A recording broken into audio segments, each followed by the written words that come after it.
Hello student, कैसे हैं आप लोग। स्वागत है आपका आपके अपने परिवार पीएम टेक साइंस में। आज के इस वीडियो में हम लोग चर्चा करेंगे ट्रांसफार्मर के ऑब्जेक्टिव क्वेश्चन।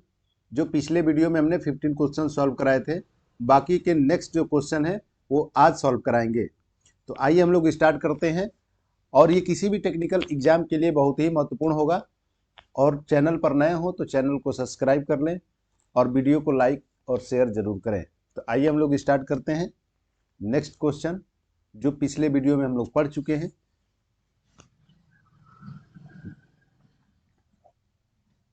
यहां पर दिया है which winding in a transformer has more number of turns.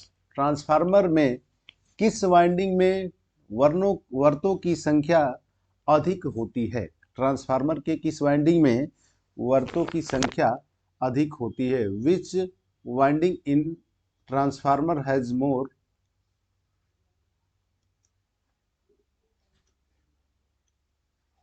यहाँ पर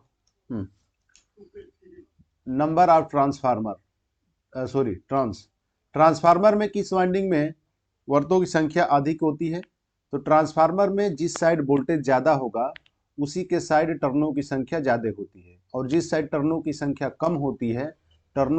कम होती है तो उधर क्या होता है, लो वोल्टेज।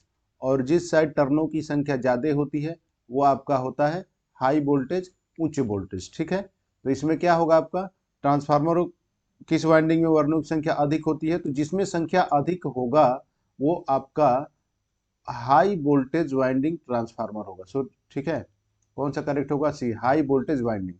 सेकेंडरी होगा या प्राइमरी होगा। ठीक है, सेकेंडरी में भी हो सकता है, अगर वो आपका अगर स्टेप अप ट्रांसफार्मर है तो सेकेंडरी में होगा, और स्टेप डाउन ट्रांसफार्मर है तो प्राइमरी में होगा। तो यहाँ पर जिसमें आपका वोल्टेज ज़्यादा होगा वो आपका टर्नों की संख्या उसमें ज़्यादा होगी। ठीक है, नेक्स्ट क्वेश्चन।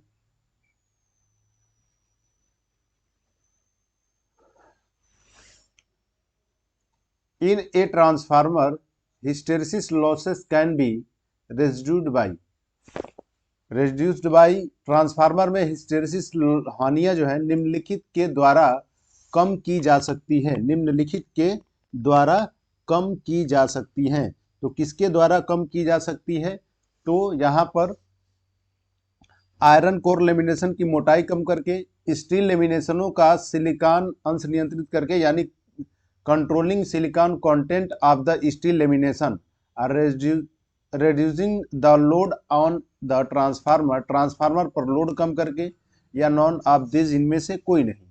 तो इसमें कौन सा ऑप्शन करेक्ट होगा, तो हिस्टेरिसिस हानिया को कम करने के लिए, ठीक है, हिस्टेरिसिस हानि को कम करने के लिए ट्रांसफार्मर में स्टील लेमिनेशन का सिलिकॉन की जो मात्रा होती है वो 2 से 3% होती है। सिलिकॉन की जो मात्रा होती है वो आपका 2 से 3% होती है।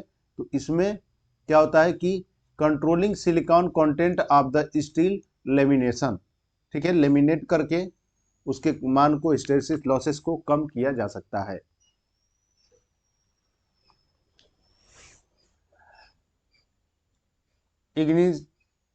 Ignition coil of an automobile act as a, मतलब किसी ऑटोमोबाइल्स का इग्निशियन कॉइल निम्नलिखित रूप में कार्य करता है। किसी ऑटोमोबाइल में जो इग्निशियन कॉइल होता है वो कुछ किस रूप में कार्य करता है, तो वो आपका स्टेप अप ट्रांसफार्मर की तरह कार्य करता है। वह स्टेप अप ट्रांसफार्मर की तरह कार्य करता है, स्टेप अप ट्रांसफार्मर की तरह कार्य करता है। बी आपका करेक्ट ऑप्शन होगा। नेक्स्ट क्वेश्चन है,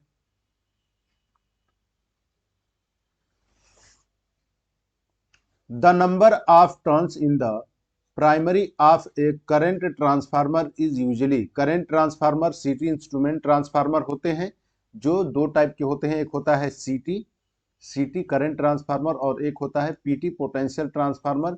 ये श्रेणी में जोड़ा जाता है और ये आपका जोड़ा जाता है पैरेलल यानी समांतर में। ठीक है, तो कह रहे कि धारा ट्रांसफार्मर की प्राइमरी में फेरों की संख्या आमतौर पर होती है, फेरों की संख्या जो होती है वह 1 से लेकर के 5 तक, ठीक है, 1 से 5 तक होती है। ये ऑप्शन करेक्ट होगा। नेक्स्ट, बुखोल्ज रिले का प्रयोग निम्नलिखित में किया जाता है। वुकोल्ज रिले का प्रयोग निम्नलिखित में किया जाता है। किसमें किया जाता है? What wire instrument protection, generator protection, transformer protection, transmission line protection. ठीक है, तो ये आपको बताना है। कमेंट बॉक्स में कमेंट कीजिए और बताइए कि इसका करेक्ट आंसर कौन सा होगा। वुकोल्ज रिले का प्रयोग निम्नलिखित में किया जाता है। किसमें किया जाता है? आप कमेंट करके बताइए इसका आंसर। ठीक है, next, consider the following on the basis of number of phase transformer is classification into. निम्नलिखित को ध्यानपूर्वक पढ़ें। फेजों की संख्या के आधार पर ट्रांसफार्मर को निम्नलिखित वर्गों में किया गया है, वर्गीकृत किया गया है। निम्नलिखित में वर्गीकृत किया गया है। तो जो आपके फेज के आधार पर, फेज के आधार पर जो ट्रांसफार्मर हैं वो आपके तीन टाइप के होते हैं। एक होता है सिंगल फेज ट्रांसफार्मर और दूसरा होता है डबल फेज ट्रांसफार्मर और तीसरा होता है थ्री फेज ट्रांसफार्मर। ठीक है, थ्री फेज ट्रांसफार्मर। यहाँ पर क्या होगा? Single phase transformer, double phase transformer और थ्री फेज ट्रांसफार्मर। तो इसके लिए यहाँ पर ओनली ए सही है, only A and C, only B and C. ठीक है, तो यहाँ पर क्या हो जाएगा आपको? देखिए, बी भी सही है और सी भी सही है। तो इसमें क्या हो जाएगा? ए और ऑप्शन बी और सी। तो यहाँ पर दिए only A and C, only A and C, इसमें तीनों सही है। तो इसमें अगर ट्रिक लगाते हो तो केवल ए सही होगा, इसमें अगर ट्रिक लगाते हैं तो इसमें सिर्फ ए और सी सही होगा, ए और सी में क्या है आपका? ओनली बी और सी। तो ये दोनों हो जाएगा, तो ये आपका बी करेक्ट होगा। इसमें इसको थोड़ा ध्यान से देखना है। ठीक है, ध्यान से लगाना है क्योंकि इसमें गलत हो सकता है, मिस्टेक हो सकता है। ठीक है, तो बी करेक्ट होगा क्योंकि बी में आपका ए आएगा, तो ए तो सही है, और सी आएगा तो सी में तो दोनों है, बी और सी है ना, तो इसको ध्यान से लगाइए। ठीक है, नेक्स्ट, जो भी डाउट हो आप कमेंट करके बता सकते हैं। Next question, leakage flux in a shell type transformer with respected to core type transformer is. Core type transformer की तुलना में सेल टाइप ट्रांसफार्मर में लीकेज फ्लक्स क्या होता है? तो सेल टाइप ट्रांसफार्मर में लीकेज फ्लक्स कम होता है। क्यों होता है? क्योंकि कोर टाइप ट्रांसफार्मर में फ्लक्स प्रवाह के लिए केवल एक मार्ग होता है। ठीक है, कोर टाइप ट्रांसफार्मर में केवल एक मार्ग होता है।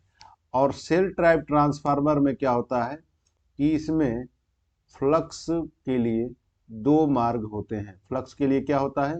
दो मार्ग होता है। ये क्वेश्चन पूछा भी जाता है कि सेल टाइप ट्रांसफार्मर और कोर टाइप ट्रांसफार्मर जो है वो shell type transformer core type की तुलना में बेहतर होता है। और यहाँ पर दो फ्लक्स, इसके लिए दो मार्ग होते हैं। ठीक है, दो मार्ग होते हैं, 5/2 और 5/2, और इसमें होता है केवल 5। ये फ्लक्स लिंक करता है प्राइमरी टू सेकेंडरी, और इसमें दो फ्लक्स होते हैं। तो इसमें क्या होता है कि जो लीकेज फ्लक्स का मान होता है वो कम होता है।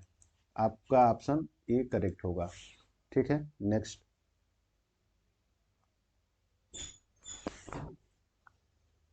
बैरी type transformer as compare to other are usually. दूसरे की तुलना में बैरी टाइप ट्रांसफार्मर सामान्यतः, दूसरे की तुलना में बैरी टाइप ट्रांसफार्मर क्या होता है? तो बैरी टाइप ट्रांसफार्मर जो होता है वो ठंडे एवं उच्च शक्ति क्षमता वाले होते हैं। ठंडे एवं उच्च शक्ति क्षमता वाले होते हैं। Cold and with high power capacity. ठीक है,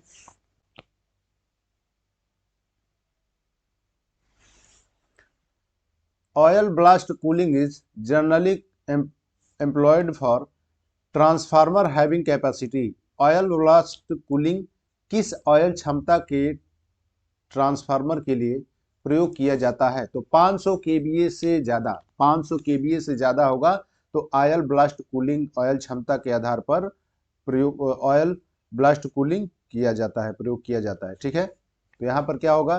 500 केवीए से ज़्यादा। करेक्ट ऑप्शन आपका सी होगा। ये 2015 की एग्जाम में पूछा गया है। Next, the minimum flash point of a transformer oil should be. Transformer तेल का न्यूनतम दीप्ति बिंदु यानी फ्लैश पॉइंट होना चाहिए। ट्रांसफार्मर तेल का फ्लैश पॉइंट कितना होता है?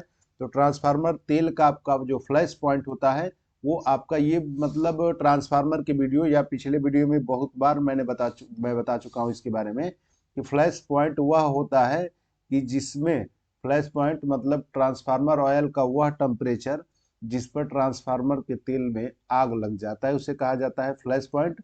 और ये होता है आपका 140 डिग्री सेंटीग्रेड, 140 डिग्री सेंटीग्रेड। और जो इसका बहाव बिंदु होता है, फ्लो पॉइंट जो होता है, एक्सपेंशन जो होता है, वो आपका 90 डिग्री सेंटीग्रेड से आपका 27 डिग्री सेंटीग्रेड तक होता है। ठीक है, 90 डिग्री सेंटीग्रेड से 27 डिग्री सेंटीग्रेड तक होता है। नेक्स्ट, दिया है कि दिया हुआ चित्र the following figure are represents. दिया हुआ चित्र दर्शाता है, क्या दर्शाता है? Auto transformer, current transformer, power transformer, potential transformer. ये सिंपल सा क्वेश्चन है, ये आपको डायग्राम दिख रहा है और ये क्वेश्चन आप बताइए कि इसका आंसर क्या होगा। ठीक है, आप इसको कमेंट करके बताइए कि इसका आंसर क्या होगा। ठीक है, नेक्स्ट,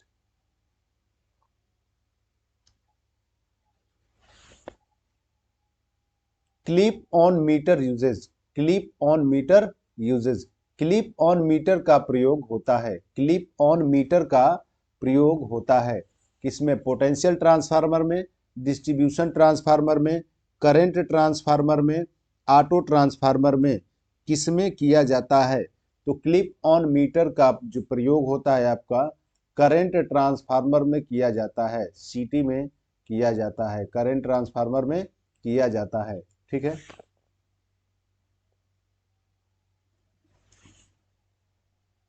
एक ट्रांसफार्मर में सेफ्टी रिले किस तरह कार्य करता है? सेफ्टी रिले किस तरह कार्य करता है? एक ट्रांसफार्मर में सेफ्टी रिले किस तरह कार्य करता है? Exclusive band, air duct, temperature gauge, Buchholz relay, किस पर कार्य करता है? तो सेफ्टी रिले जो होता है वह आपके बुखोल्ज रिले सेफ्टी रिले की तरह कार्य करता है। सेफ्टी रिले की तरह का कार्य करता है आपका बुखोल्ज रिले। ठीक है, यहाँ पर करेक्ट ऑप्शन कौन सा होगा? Buchholz relay. Exclusive band, air duct और टेम्परेचर गेज और एक्सप्लोसिव बैंड जो है वो मेन टैंक के ऊपर लगा होता है। ट्रांसफार्मर के मेन टैंक के ऊपर, ट्रांसफार्मर के जो मेन टैंक होता है उसके ऊपर एक्सप्लोसिव बैंड लगा होता है और ये वाल्व होता है। ठीक है, अचानक अगर तेल में प्रसार बढ़ने के कारण ये वाल्व क्या होता है? फट जाता है और तेल बाहर गिर जाता है। यहाँ पर क्या हो जाएगा? Buchholz relay. Next, in a transformer if the load becomes have the copper losses change by the factor of. ठीक है, ये हाफ आधा, एक ट्रांसफार्मर में अगर लोड आधा हो जाता है तो ताम्र हानि परिवर्तित होगा। जब लोड जो है आधा कर देंगे, ट्रांसफार्मर में कॉपर लॉस जो होता है वो लोड पे डिपेंड करता है। कॉपर लॉस जो होता है वह आपके लोड पर डिपेंड करता है, लोड पे डिपेंड करता है। लोड बढ़ने के साथ, लोड जब बढ़ता है तो करंट का मान बढ़ता है और करंट का जब मान बढ़ता है तो कॉपर लॉस क्या होता है? बढ़ता है। ये कह रहा है कि अगर लोड आधा कर दिया जाए तो लोड आधा अगर कर देंगे तो करंट का मान क्या हो जाएगा? आधा। लोड अगर आधा होगा, लोड को अगर आधा करेंगे तो करंट का मान भी कितना हो जाएगा? आधा। उस स्थिति में पावर लॉस कितना हो जाएगा? P बराबर होता है आई स्क्वायर आर। आई का मान रखेंगे यहाँ पर तो आई अपन में 2 का स्क्वायर इंटू 4, तो आई अपान में कितना हो जाएगा? आई स्क्वायर अपान में कितना हो जाएगा? 4। ये आपका 1/4 हो जाएगा। कितना हो जाएगा? सी ऑप्शन करेक्ट होगा, 1/4। Next, to determine iron losses in a transformer test is perform. Transformer में लौह लॉस, आयरन लॉस ज्ञात करने के लिए टेस्ट किया जाता है। आयरन लॉस ज्ञात करने के लिए टेस्ट किया जाता है। ट्रांसफार्मर में आयरन लॉस ज्ञात करने के लिए कौन सा टेस्ट किया जाता है? कौन सा टेस्ट किया जाता है? तो ओपन सर्किट टेस्ट किया जाता है। शॉर्ट सर्किट टेस्ट तो कॉपर लॉस के लिए करते हैं, और ओपन सर्किट टेस्ट जो है, खुला परिपथ टेस्ट जो होता है, वह आपका आयरन लॉस ज्ञात करने के लिए किया जाता है। ठीक है। ट्रांसफार्मर में कंजर्वेटर का कार्य होता है। ट्रांसफार्मर में कंजर्वेटर का कार्य होता है। ट्रांसफार्मर में कंजर्वेटर का कार्य होता है। तो ट्रांसफार्मर में आपातकालीन दशाओं में प्रयोग करने के लिए अतिरिक्त तेल का भंडारण, ये गलत। आर्द्रता में प्रवेश को रोकना, आर्द्रता में प्रवेश को कौन रोक, आर्द्रता के प्रवेश को रोकने का कार्य किसका होता है? आप कमेंट करके बताइए। ठीक है, कमेंट बॉक्स में कमेंट कीजिए और बताइए कि इसका आर्द्रता में प्रवेश करने को रोकने का क्या, आर्द्रता के प्रवेश को रोकना। ट्रांसफार्मर को शीतलित करना, तेल के तापक्रम में परिवर्तन के कारण तेल में फैलाव एवं संकुचन की देखभाल करना। ये आपका करेक्ट ऑप्शन क्या हो जाएगा? डी। करेक्ट ऑप्शन क्या हो जाएगा? डी। ट्रांसफार्मर में कंजर्वेटर का कार्य होता है। नेक्स्ट, ट्रांसफार्मर में श्वासक का कार्य होता है। श्वासक मतलब ब्रीदर। ठीक है, ब्रीदर का क्या कार्य होता है? कुंडली में शीतलन हेतु वायु प्रदान करना। ट्रांसफार्मर में जब वायु प्रवेश करती है तो उसकी आर्द्रता से बचाना। तीसरा दिया कि ट्रांसफार्मर ऑयल को फिल्टर करना, और डी दिया है कि ट्रांसफार्मर दक्षता को बढ़ाना। तो ब्रीदर जो है, ब्रीदर में सिलिका जेल भरा होता है, और वो जब भी सांस लेने के दौरान जब ब्रीद होता है तो जो एक्सटर्नल वायु है वो जब इंटर करता है तो उससे नमी को क्या करता है? वो सोख लेता है, सिलिका जेल। यानी करेक्ट आपका क्या हो जाएगा? बी। ट्रांसफार्मर में जब वायु प्रवेश करती है तो उसकी आर्द्रता से बचाना। ठीक है।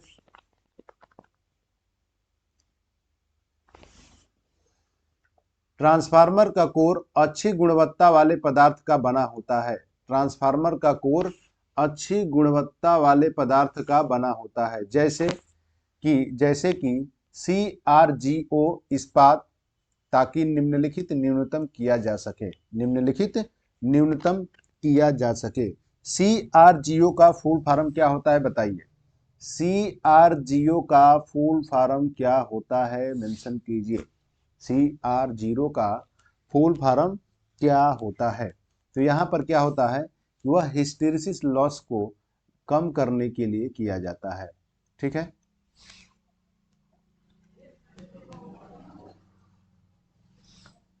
यह है कि सिंगल फेज ट्रांसफार्मर में प्राइमरी 400 लपेट यानी टर्नों की संख्या दिया है, और सेकेंडरी में 50 लपेट है।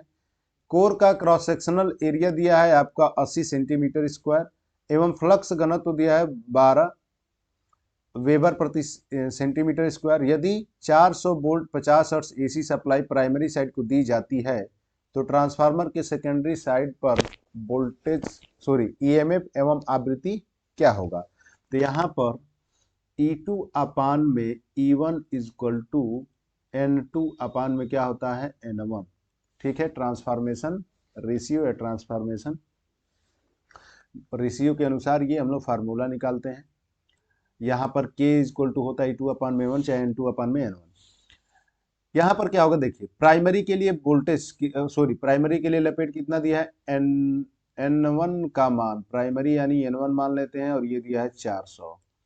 सेकेंडरी में कितना है? N2 का मान दिया है 50। ठीक है, तो ये तो कंफर्म है कि अगर इसमें पूछ रहा है कि सेकेंडरी साइड में प्रेरित, एक ट्रिक समझिए इसका, अगर कह रहे कि सेकेंडरी साइड में प्रेरित EMF बताना है तो आवृत्ति तो कंफर्म है, इसको तो हम ऐसे ही गलत कर देंगे, क्योंकि आवृत्ति तो ट्रांसफार्मर चेंज नहीं करता है। आवृत्ति ट्रांसफार्मर चेंज नहीं करता है। जो भी वो वोल्टेज को घटा बढ़ा सकता है करंट के रिस्पेक्ट में, तो जो भी हम वोल्टेज देंगे उसको वो परिवर्तित कर सकता है, लेकिन आवृत्ति को चेंज नहीं करेगा, आवृत्ति को चेंज नहीं करता है। ठीक है, अब यहाँ पर कितना है कि इसको हम लोग 440 वोल्ट दिए हैं और सेकेंडरी में पूछ रहा है, तो सेकेंडरी में टर्न क्या है, N1 में जब ज़्यादा है और N2 का कम, तो ये तो कन्फर्म है कि जब भी वोल्टेज आएगा वो N2 के साइड 400 से कम आएगा। ठीक है, तो यहाँ से जब मान निकालेंगे इसका, उसके बाद क्या दिया है कि E1 यदि 440 वोल्ट प्राइमरी को दी जाती है, प्राइमरी यानी यहाँ पर आप V1 V2 अपन V1 लेके भी कर सकते हैं, मान में कोई चेंजिंग नहीं आएगा। तो E1 के लिए कितना दिया है 440, ठीक है, यहाँ पर 440 हो गया। यहाँ से जब मान निकालेंगे तो कितना हो जाएगा आपका E2 का मान क्या करना है, ज्ञात करना है, और अपान में E1 का मान कितना है 440, ये हो गया 440। इसके बाद N2 का मान कितना है 50, अपान में ये हो जाएगा आपका N1 का मान कितना हो जाएगा 400, ये कट जाएगा, ये कट गया, इसके बाद हो जाएगा ये 11, तो तिर्यक गुणा करेंगे तो E2 इक्वल टू आ जाएगा 11 गुणे 5 बराबर 55 वोल्ट। और ट्रांसफार्मर आवृत्ति को चेंज नहीं करता है, तो ये आपका बी ऑप्शन करेक्ट होगा। ठीक है, बी करेक्ट आंसर होगा। नेक्स्ट,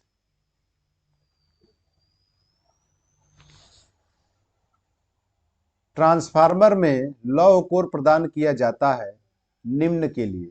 ट्रांसफार्मर में लौह कोर प्रदान किया जाता है निम्न के लिए, किसके लिए किया जाता है, तो यहाँ पर चुंबकीय पथ रिलेक्टेंस को कम करने के लिए, चुंबकीय पथ रिलेक्टेंस को कम करने के लिए ट्रांसफार्मर में लौह कोर का प्रयोग किया जाता है, लौह कोर का उपयोग किया जाता है।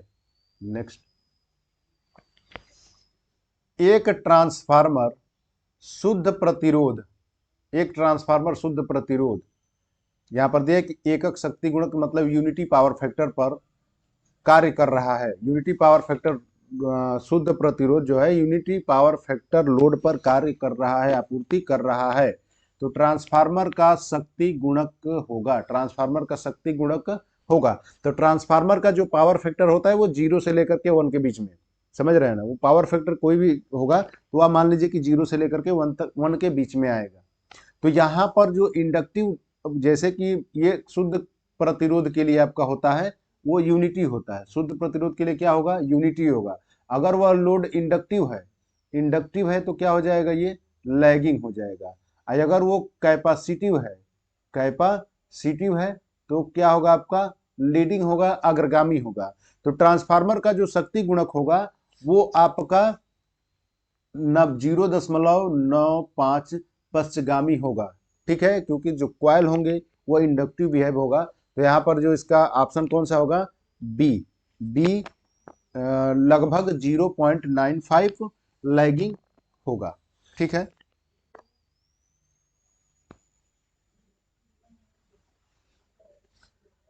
ट्रांसफार्मर में मुक्त सर्किट परीक्षण निष्पादित करते हैं। मुक्त सर्किट परीक्षण का मतलब होता है नो लोड टेस्ट। ठीक है, तो किस लिए किया जाता है, ट्रांसफार्मर में मुक्त सर्किट परीक्षण निष्पादित करते हैं, तो यह आपका रेटेड ट्रांसफार्मर वोल्टेज के साथ, रेटेड ट्रांसफार्मर वोल्टेज के साथ। नेक्स्ट,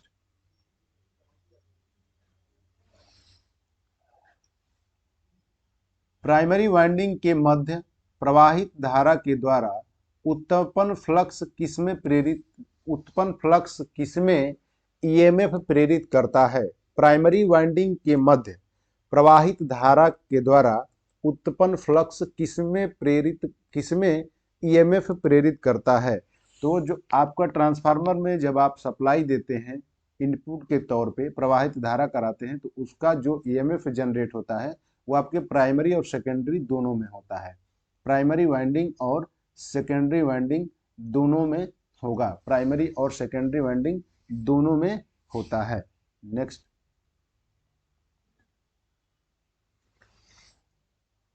ट्रांसफार्मर की शून्य लोड करंट प्रयुक्त वोल्टता के पश्चात होती है।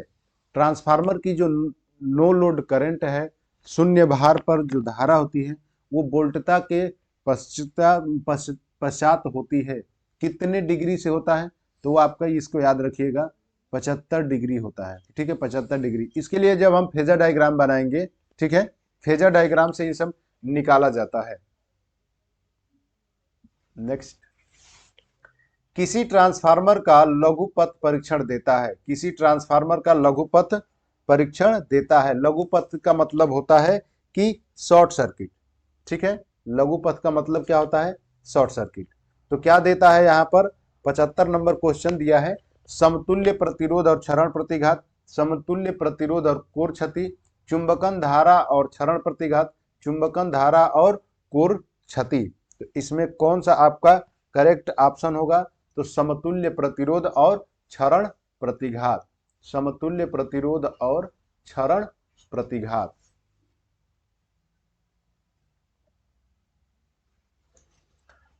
ट्रांसफार्मरों में गुंजन, गुंजन मतलब नॉइस, ठीक है।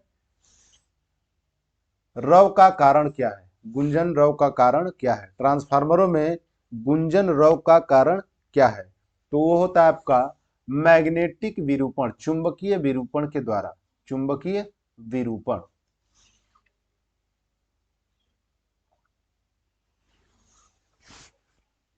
एक शक्ति ट्रांसफार्मर में भंवर धारा लॉस कम की जा सकती है। एक पावर ट्रांसफार्मर में ईडी करंट लॉस को कम किया जा सकता है लेमिनेट की मोटाई को कम करके, पटलीकरण की मोटाई को कम करके पावर ट्रांसफार्मर में ईडी करंट लॉस को कम किया जा सकता है।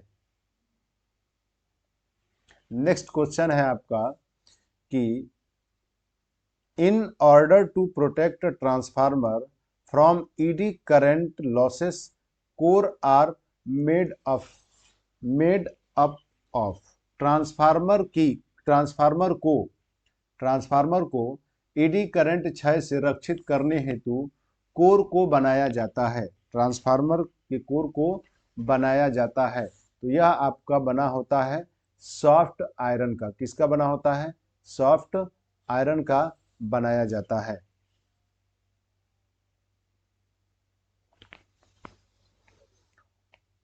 Which of the following statement is correct regarding a step up transformer?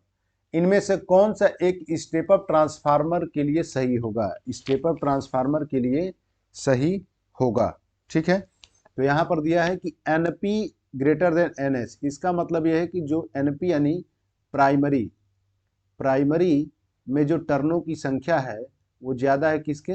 Secondary के टर्नों की संख्या से, सेकेंडरी टर्नों की संख्या से।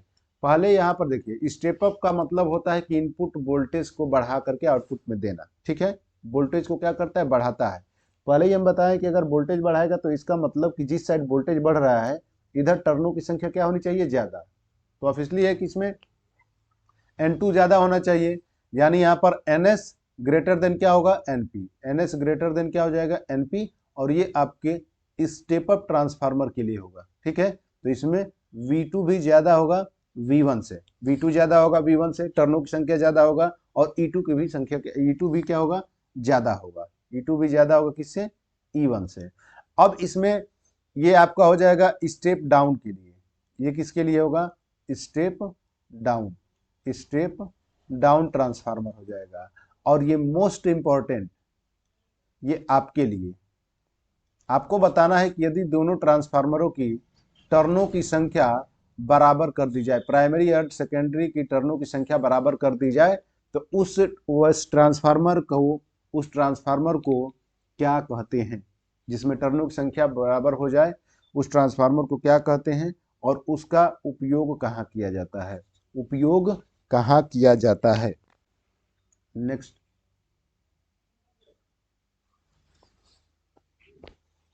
उच्चतर वोल्टेज से निम्नतर वोल्टेज या विपरीतता एसी से परिवर्तित करने वाला उपकरण होता है। उच्च वोल्टेज से निम्न वोल्टेज या इसके विपरीत में निम्न से उच्च वोल्टेज एसी को रूपांतरित करने वाला, परिवर्तित करने वाला आपका कौन सा होता है? तो यह आपका होता है ट्रांसफार्मर। कौन सा होता है? ट्रांसफार्मर जो होता है वो जो हाई को लो में और लो को हाई में परिवर्तित करता है, ठीक है। यहाँ पर कम्यूटेटर दिया है। अल्टरनेटर की आपको रेटिंग बतानी है कि किसमें होती है। अल्टरनेटर की रेटिंग बतानी है। अल्टरनेटर की रेटिंग किसमें दर्शाया जाता है? और अल्टरनेटर यानी प्रत्यावर्तक, ठीक है, प्रत्यावर्तक इसका हिंदी होगा। और कम्यूटेटर क्या होता है, both direction AC DC converter, ठीक है, तो ये मैकेनिकल रेक्टिफायर की तरह होता है। और ट्रांसमीटर क्या होता है, आप कमेंट करके बताइए। नेक्स्ट, ट्रांसफार्मरों पर खुला पथ परीक्षण निम्नलिखित मापने के लिए किया जाता है। खुला पथ परीक्षण निम्नलिखित मापने के लिए किया जाता है। तो आयरन लॉस, कोर लॉस मापने के लिए किया जाता है। आयरन लॉस जो है वो कांस्टेंट होता है, लोड बढ़ने या घटने से इस पर कोई प्रभाव नहीं पड़ता है, ठीक है, कोई प्रभाव नहीं पड़ता है। और आपको बताना है कि क्या क्या ट्रांसफार्मर में घर्षण लॉस होता है, घर्षण यानी फ्रिक्शन लॉस होता है, ट्रांसफार्मर में फ्रिक्शन लॉस होता है या नहीं, यस या नो में कमेंट कीजिए, यस या नो, ठीक है। Next, material used in construction of transformer core, transformer core के निर्माण में प्रयुक्त सामग्री है, ट्रांसफार्मर कोर के निर्माण में प्रयुक्त सामग्री है। तो ट्रांसफार्मर में हाई सिलिकॉन स्टील का उपयोग किया जाता है। सिलिकॉन स्टील के मटेरियल से, सिलिकॉन स्टील मटेरियल से ट्रांसफार्मर की कोर बनाई जाती है। Next, which winding in a transformer has more number of turns, एक ट्रांसफार्मर में कौन सी वाइंडिंग के घुमावों की संख्या अधिक है, कौन सी वाइंडिंग के घुमावों की संख्या अधिक है। तो जिसमें घुमावों की संख्या ज़्यादा होगी वो क्या होगा आपका, हाई वोल्टेज, इसमें हाई वोल्टेज साइड, ठीक है। Next,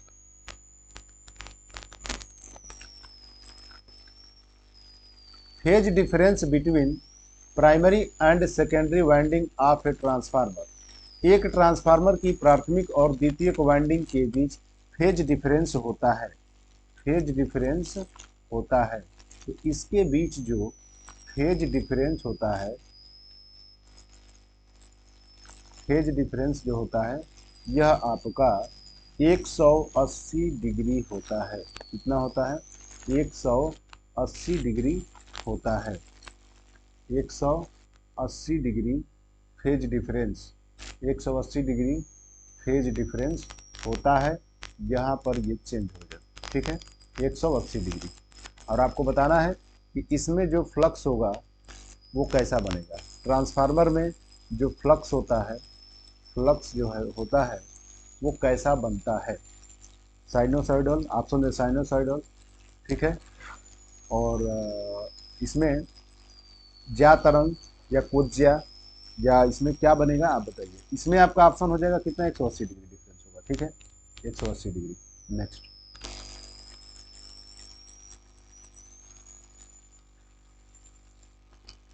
the turns ratio of primary to secondary of isolation transformer, isolation transformer का प्राथमिक से माध्यमिक का घुमाव अनुपात क्या होता है, टर्नों का अनुपात क्या होता है। तो आइसोलेशन ट्रांसफार्मर के लिए टर्नों का जो अनुपात होता है वह 1:1 होता है, ठीक है, टर्नों का अनुपात 1:1। नेक्स्ट,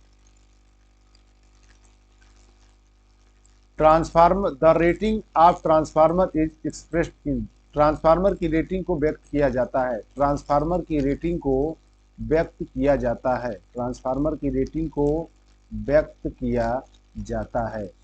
बताइए आप कि ट्रांसफार्मर की रेटिंग किसमें व्यक्त की जाती है, ट्रांसफार्मर की रेटिंग किसमें व्यक्त की जाती है। यहाँ पर किलोवाट, एचपी, केवीए और केवीए, चारों ऑप्शन का कमेंट कीजिए यहाँ पर कि कौन कौन सा किसको व्यक्त करता है। Next, the transformer works on the principle of, transformer किस सिद्धांत पर कार्य करता है, ट्रांसफार्मर किस सिद्धांत पर कार्य करता है। बाकी आप जानते हैं कि ट्रांसफार्मर का जो सिद्धांत होता है ये अन्योन्य प्रेरण या म्यूचुअल इंडक्शन के सिद्धांत पे कार्य करता है, म्यूचुअल इंडक्शन के सिद्धांत पर कार्य करता है, ठीक है। लेकिन इसमें आपका यहाँ पर ओम्स लॉ नहीं होगा, फ्लेमिंग लेफ्ट हैंड रूल नहीं होगा, ये मोटर के लिए लगता है और लेफ्ट हैंड रूल से चालक पर लगने वाली बल की दिशा ज्ञात की जाती है। किरचॉफ करंट लॉ नहीं होगा, ठीक है। किरचॉफ के दो नियम होते हैं, एक होता है केसीएल जो यहाँ पर दिया हुआ है और दूसरा होता है केवीएल, ठीक है। Faraday law of electromagnetic induction, D option correct होगा, ठीक है, डी ऑप्शन सही है।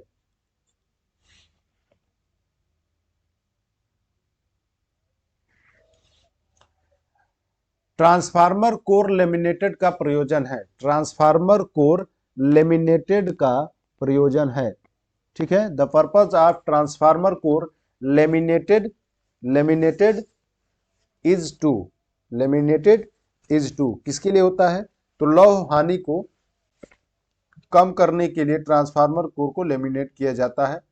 अलग अलग लैंग्वेज में ये आपका 2-3 बार क्वेश्चन रिपीट हो चुका है, ठीक है।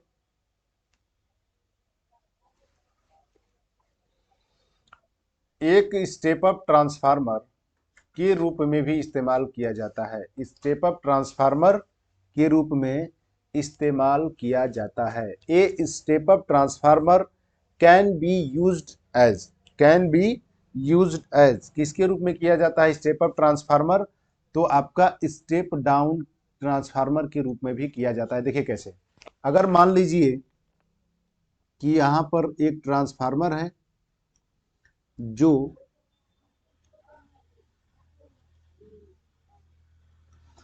33 केवी सप्लाई को 66 केवी में कन्वर्ट करता है, ठीक है, स्टेप अप करता है।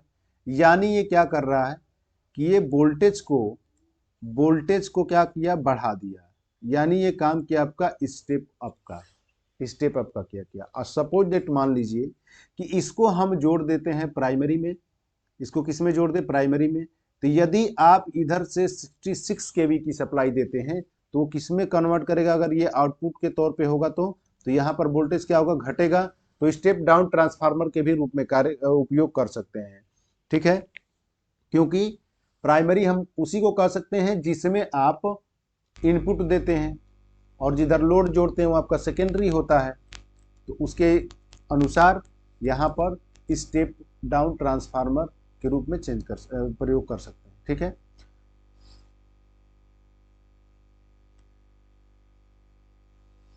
दिया है कि if the secondary turns of a transformer are double and at the same time primary voltage is reduced to half then the secondary voltage will, यदि एक ट्रांसफार्मर के द्वितीयक फेरों को दोगुना किया, ठीक है, ट्रांसफार्मर में दो फेरे, एक होता है N1 और एक होता है N2। ये कह रहा है कि ट्रांसफार्मर के द्वितीयक फेरों को क्या किया, दोगुना किया, ठीक है, तथा प्राथमिक वोल्टेज को आधा किया। प्राथमिक वोल्टेज ये आपका E1 और ये मान लेते हैं आपको E2, ये आपका EMF है, आप V1 V2 वोल्टेज मान लीजिए, ठीक है। तो यहाँ पर क्या हो जाएगा आपका, ये कह रहा है कि प्राथमिक वोल्टेज को आधा किया, प्राथमिक वोल्टेज को क्या किया, आधा किया, तो द्वितीयक वोल्टेज होगी। तो यहाँ पर क्या होता है, E1 अपान में E2 बराबर N1 अपान में N2। अब आप लोग सोचते हैं कि E2 अपान N1, E2 अपान E1, N2 अपान N1 समानुपात है, लिख सकते हैं। यहाँ पर E1 के लिए क्या क्या कह रहा है कि द्वितीयक वोल्टेज निकालना E2 का मान।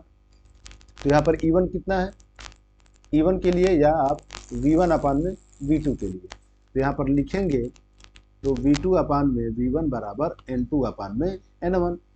मान रखेंगे यहाँ पर कितना हो जाएगा, V2 का मान कितना है, V2 तो आपको बताना है।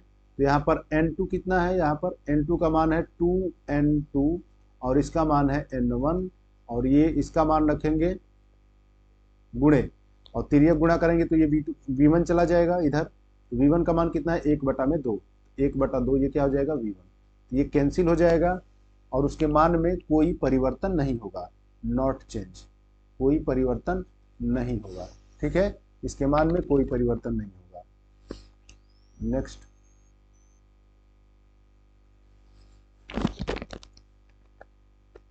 स्कॉट संयोजन को किसमें बदलने के उपयोग किया जाता है, किस रूप में, Scott connection are used in transformer, ठीक है, स्कॉट कनेक्शन चेंज किया जाता है किसमें, तो आपका स्कॉट कनेक्शन का प्रयोग कहाँ करते हैं?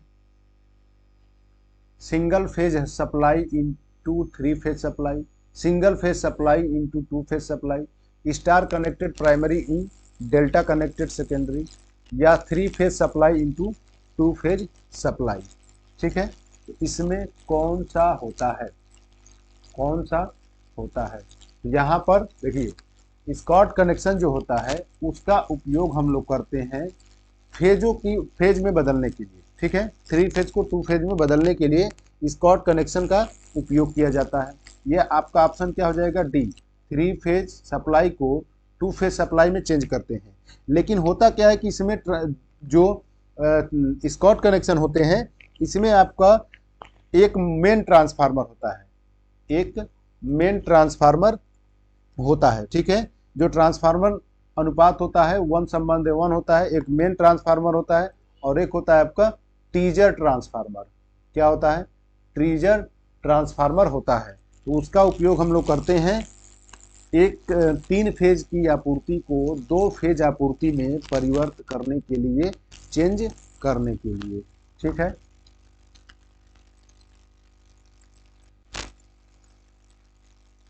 ट्रांसफार्मर में प्रवेश करने वाली नमी को रोकने ब्रीदर के अंदर उपयोग किया जाने वाला पदार्थ होता है। ब्रीदर के अंदर प्रयोग किया जाने वाला पदार्थ कौन सा होता है? Silica gel.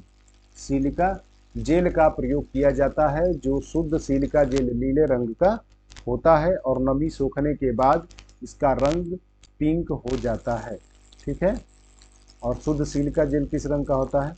नीले रंग का होता है।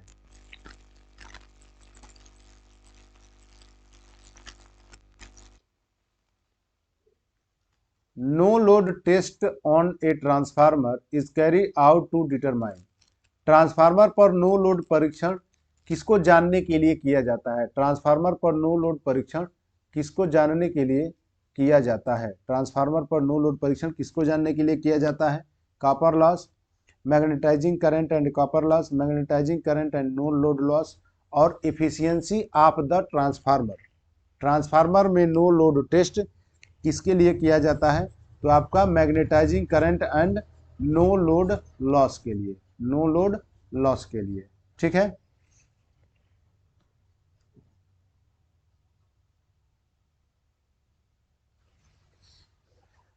संरक्षक धारा ट्रांसफार्मर सीटी के बोझ को में निर्दिष्ट किया जाता है, निर्दिष्ट किया जाता है। किसमें किया जाता है? यहां पर आपको बताना है percentage of load current, volt ampere, percentage ratio error, percentage phase error, phase प्रतिशत फेज त्रुटि, यहाँ पर प्रतिशत अनुपात त्रुटि, वोल्ट एम्पियर वोल्ट धारा का प्रतिशत। ठीक है, संरक्षक धारा सीटी करंट ट्रांसफार्मर के बोझ को किसमें निर्दिष्ट किया जाता है? किसमें निर्दिष्ट किया जाता है आपको बताना है। देखिए यह आपका जो होता है वह वोल्ट एम्पियर में होता है, वीए में। ठीक है, किसमें होता है? वीए में, वीए, केवीए, एमवीए। नेक्स्ट, ट्रांसफार्मर को के लिए उपयोग किया जाता है। ट्रांसफार्मर को उपयोग किया जाता है किसके लिए? A transformer is use to, transformer का उपयोग किया जाता है स्टेप अप, यानी यहाँ पर वोल्टेज को घटाने और बढ़ाने के लिए करते हैं बूस्टर के तौर पे।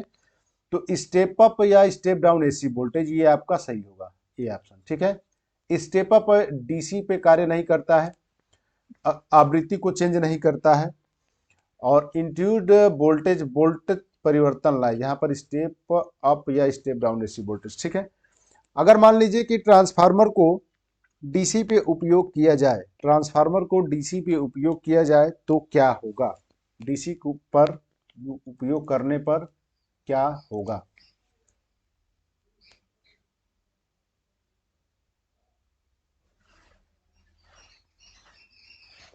ट्रांसफार्मर में आवृत्ति में बदलाव के साथ, ट्रांसफार्मर में जब आवृत्ति बदला जाएगा तो क्या प्रभाव पड़ेगा? ट्रांसफार्मर में आवृत्ति बदलने के दौरान क्या प्रभाव पड़ता है? तो कोई प्रभाव, तांबे की छतियां अपरिवर्तित रहती हैं। कॉपर लॉस जो होगा वो चेंज नहीं होगा, कोई परिवर्तन नहीं होगा फ्रीक्वेंसी के बढ़ने से या फ्रीक्वेंसी के घटने से कोई चेंज नहीं होता है। ठीक है, इसमें आवृत्ति के चेंज से कॉपर लॉस पर कोई डिपेंड नहीं पड़ता। आवृत्ति बदलने से आपका केवल कोर हानि बदल सकता है, कॉपर लॉस नहीं। नेक्स्ट है आपका ट्रांसफार्मर निम्न स्थान पर आवृत्ति के परिवर्तन होने पर न्यूनतम प्रभावित रहता है। ट्रांसफार्मर निम्न स्थान पर आवृत्ति में परिवर्तन होने पर न्यूनतम प्रभावित रहता है। The regulation of a transformer is list affected by change in frequency है। ठीक है, तो ट्रांसफार्मर निम्न स्थान पर आवृत्ति में परिवर्तन होने पर न्यूनतम प्रभावित होता है, न्यूनतम प्रभावित होता है। तो न्यूनतम प्रभावित होता है यहाँ पर leading power factor, lagging power factor, unity power factor और ऑल ऑफ दिस, ये सभी। इसमें कौन सा होगा, इसमें कौन सा होगा? तो इसमें आपका यूनिटी पावर फैक्टर होता है। आप जो भी कमेंट जो भी क्वेश्चन आपको पता है तो आप पहले से कमेंट करके आप बता सकते हैं। ठीक है, जो भी क्वेश्चन आपको पता हो, जिसका आंसर आप जानते हो, तो आप कमेंट कर सकते हैं। और नेक्स्ट आपका है ट्रांसफार्मर में भंवर धारा क्षतियां निम्न में होती हैं। भंवर धारा क्षतियां निम्न में होती है, भंवर धारा क्षतियां निम्न में होती है। तो किसमें ईडी करंट लॉस निम्न होती है? किसमें ईडी करंट लॉस निम्न होती है? तो आपके कोर में। किसमें होता है? कोर में। ठीक है, और लास्ट क्वेश्चन है आपका power factor. Power factor of the magnetizing component of a transformer. Magnetizing component यानी मैग्नेटाइजिंग करंट जो होता है, इसका काम फ्लक्स को जनरेट कराना होता है, फ्लक्स को जनरेट कराना होता है। तो यहाँ पर ट्रांसफार्मर के चुंबकीय घटक का पावर फैक्टर कितना होता है? चुंबकीय घटक पावर फैक्टर कितना होता है? तो यहाँ पर इसका जब फेजर डायग्राम होता है, ठीक है, V1 और यहाँ पर आपका हो जाएगा V2 E2। देखिए इसके जो है ये आपका 90 डिग्री पे होता है, और जब इसका घटक निकाला जाता है, घटक जब निकालते हैं तो इसका घटक आप I mu equal to I naught sine phi, और इसका जब निकालेंगे ऊर्ध्वाधर घटक, क्षैतिज घटक, तो ये हो जाता है I नॉट कॉस फाई। इन दोनों के बीच कोण आपका जो बनेगा वो होता है आपका 90 डिग्री का। कितने का होता है? 90 डिग्री का। ठीक है, अब यहाँ पर देखिए जब क्षैतिज घटक और ऊर्ध्वाधर घटक ज्ञात करते हैं तो परपेंडिकुलर और हॉरिजेंटल, जिसके साथ जो कोण बनाता है वो हॉरिजेंटल होता है और वर्टिकल। ठीक है, तो यहाँ पर I mu equal to I naught sine omega t, और रिएक्टिव पावर भी जब निकालते हैं तो V साइन फाई आता है, VI साइन फाई होता है। तो इसके लिए पावर फैक्टर निकालेंगे तो पावर फैक्टर बराबर होता है फेज एंगल का कोसाइन, और इसका मान हो जाएगा 90 डिग्री, तो इसका मान कितना हो जाएगा? 0। मान कितना होगा? 0। तो ये हो जाएगा पावर फैक्टर आपका आ जाएगा 0। ठीक है, तो ये आपका लास्ट क्वेश्चन था। और पिछले वीडियो में, अगर आप पिछले वीडियो नहीं देखें पिछला वीडियो, तो इसका लिंक मैं डिस्क्रिप्शन में डाल दूंगा, वहां से आप देख सकते हैं। क्योंकि जितने भी आपके ऑब्जेक्टिव क्वेश्चन हैं ये बहुत ही बेहतरीन और एग्जाम के लिए बेनिफिट साबित होंगे। ठीक है, तो यहाँ पर ये लास्ट क्वेश्चन था आपका।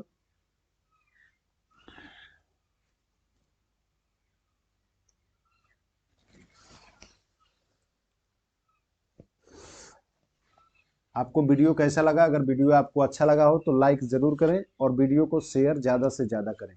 ठीक है, मिलते हैं हम लोग नेक्स्ट वीडियो में। तब तक के लिए अपना ख्याल रखिए। धन्यवाद। Take care. Bye bye.